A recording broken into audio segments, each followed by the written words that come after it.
রাধে রাধে। নমস্কার বন্ধুরা, আশা করি সকলে ভালো আছেন আমাদের পরম প্রিয় সখা শ্রীকৃষ্ণের আশীর্বাদে।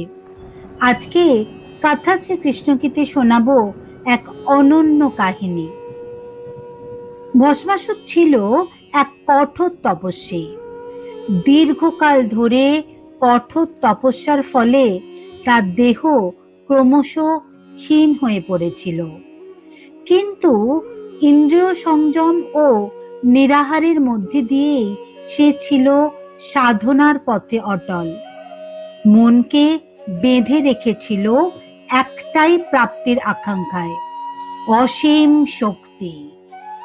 তার এই তপস্যায় প্রসন্ন হয়ে স্বয়ং মহাদেব আবির্ভূত হলেন। দেবাদিদেব মহাদেবের চোখে ছিল করুণা, কারণ তিনি জানেন